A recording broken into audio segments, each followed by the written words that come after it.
2 of 4 Americans kidnapped by gunmen on Friday after they drove into northeast Mexico have been found dead, and the 2 survivors have returned to the United States, the local government said on Tuesday.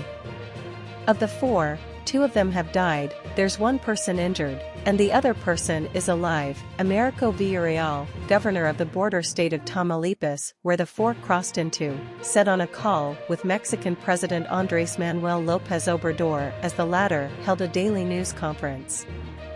Later, Tamaulipas Attorney General Irving Barrios said on Twitter that the 2 surviving Americans had been handed over to U.S. officials at the border with Texas.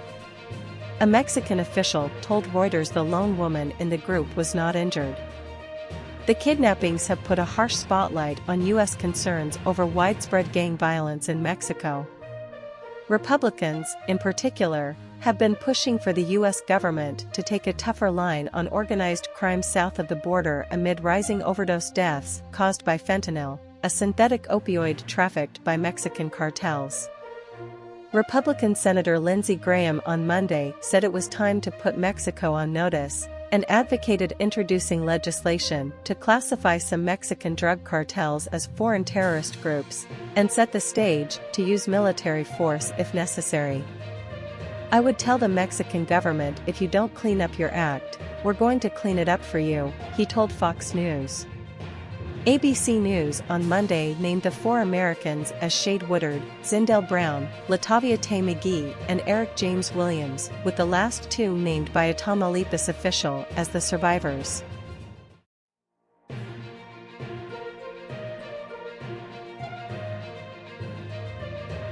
Donald Trump's eldest daughter Ivanka Trump has asked for a delay in bringing the $250 million fraud lawsuit filed against her, her brothers, her father and their family's eponymous real estate company to trial. Her lawyers argue that the fraud complaint filed last year does not contain a single allegation that Ms. Trump directly or indirectly created, prepared, reviewed, or certified any of her father's financial statements. Other individuals were responsible for those tasks, they added. In news about Mr. Trump's other legal issues, it emerged his former aide Hope Hicks had met with Manhattan prosecutors investigating the former president's alleged hush money payments to adult film star Stormy Daniels. The former White House communications director visited the office of Manhattan DA Alvin Bragg with her lawyers on Monday. This comes as prosecutors ramp up the long-running investigation into the payments to Daniels leading up to the 2016 presidential election. Meanwhile, Mr. Trump is praising Fox News host Tucker Carlson for airing footage of the January 6 Capitol riot, falsely depicting it as a peaceful process.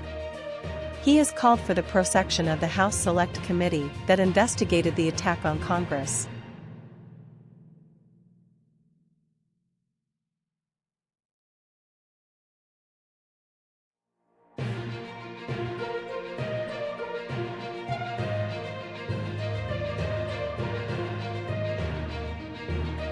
Its back might be against the wall in Bakhmut, but Ukraine has vowed to continue its defense of the city in Donetsk and is sending reinforcements into the hottest spot in the war, President Volodymyr Zelensky said Monday. In the process of defending the city in Donetsk, he added, Ukraine can inflict more losses on Russian forces. Fighting in Bakhmut has been going on for around 7 months, and it's undoubtedly the scene of the fiercest fighting in Ukraine right now. Russian forces and mercenary units from the Wagner Group have been slowly advancing on and into Bakhmut and surrounding settlements in recent weeks. It's believed they now occupy areas on 3 sides of the city to the north, east, and south. Defense analysis suggests Russian forces surround much of the city and have made advances into Bakhmut but do not control all parts of the city, but Ukrainian-held supply routes into Bakhmut appear increasingly limited and at risk. Several thousands of people still live in the city, much of which has been reduced to ruins. A Ukrainian commander of troops in Bakhmut characterized the situation in the city and its outskirts as very much like hell at the weekend, while analysts at the Institute for the Study of War think tank said Sunday that Ukraine appears to be conducting a limited tactical withdrawal in Bakhmut.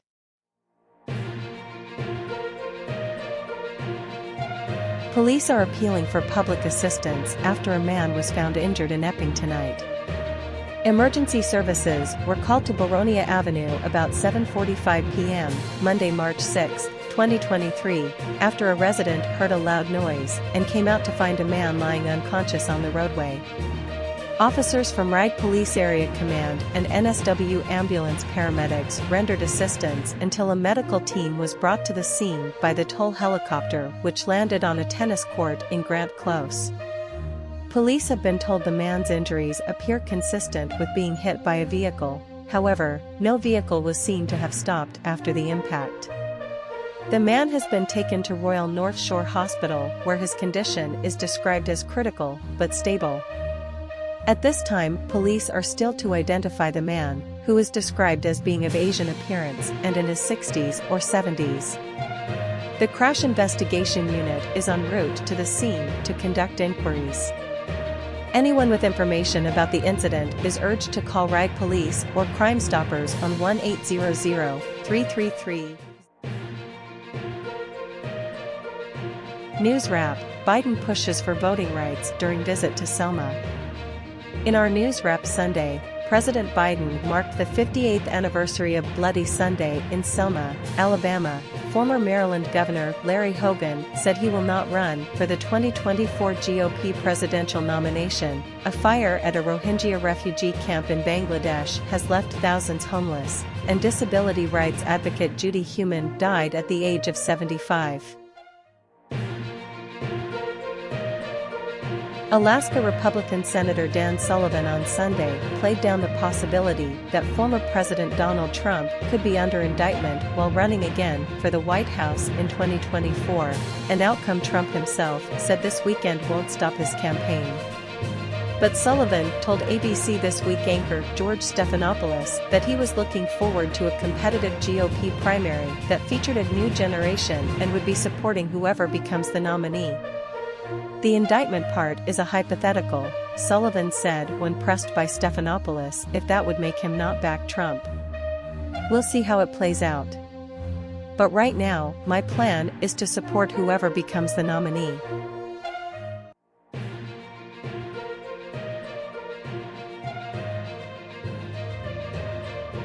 Fox News host Tucker Carlson said in a text message after the 2020 election that he passionately hated Donald Trump, according to new court filings.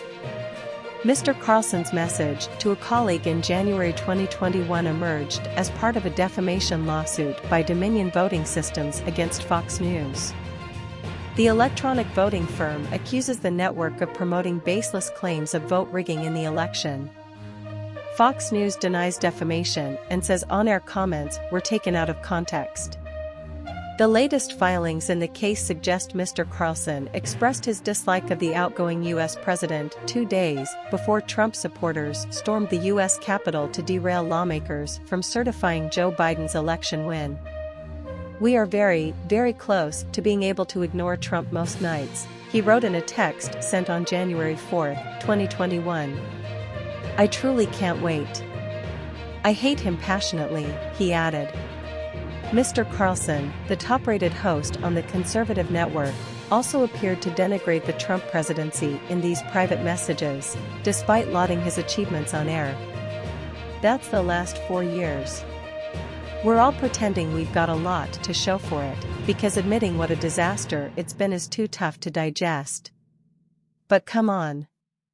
There isn't really an upside to Trump." Dominion argues in its lawsuit that top executives and some hosts at the conservative cable network knew that the conspiracy claims pushed by Donald Trump and his allies on Fox News programs were false, but still put them on air. Previous filings have revealed that even Rupert Murdoch, the billionaire owner of Fox News, acknowledged some of the network's stars endorsed false claims that the 2020 election was stolen. In a statement provided to the BBC's U.S. partner CBS News on Tuesday night, Fox News said, "Thanks to today's filings, Dominion has been caught red-handed again using more distortions and misinformation in their PR campaign to smear Fox News and trample on free speech and freedom of the press." A jury trial is expected to begin in Delaware in April. The text message revelations come amid a fresh round of criticism that Mr. CARLSON misrepresented exclusive security camera footage given to Fox to downplay the severity of the riot 2 years ago at Congress. Mr. CARLSON showed the previously unseen clips on Monday night and argued it does not show an insurrection or a riot in progress, but rather mostly peaceful chaos. Criticism of the segment came from Democrats as well as top Republicans in Washington, the head of Capitol Police, and the family of the police officer whose death was mentioned by Mr. CARLSON on the show.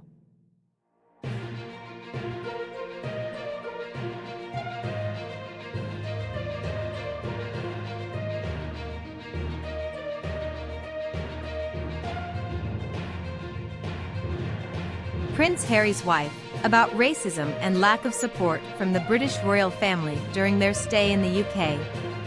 Meghan made the allegations during an interview with Oprah Winfrey. The police will examine whether there has been any violation of the law in relation to these allegations. The royal family released a statement in response to the interview, saying that the issues raised would be dealt with privately. The Duke and Duchess of Sussex's daughter has been christened at the couple's California home.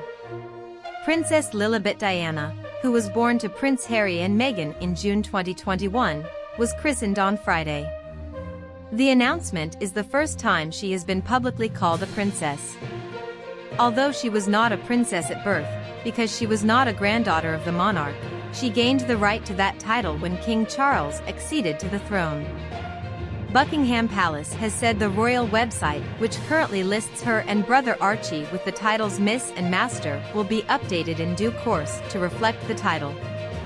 Lilibet is the second child of Harry and Meghan, who relocated to the US after stepping down as working royals in 2020. Their son Archie was born in May 2019. The BBC understands members of the royal family were invited to the christening.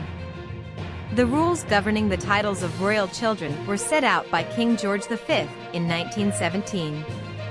As the children of the son of a sovereign, Archie and Lilibet are automatically entitled to be called Prince and Princess. Earlier this week, it emerged that Harry and Meghan were weighing up whether or not to travel to the UK for the King and Queen Consort's coronation. A statement issued on behalf of the couple said Harry had been contacted about the event on May 6 by the King's private office via email.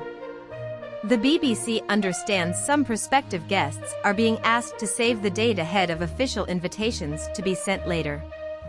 Buckingham Palace has declined to comment on the guest list.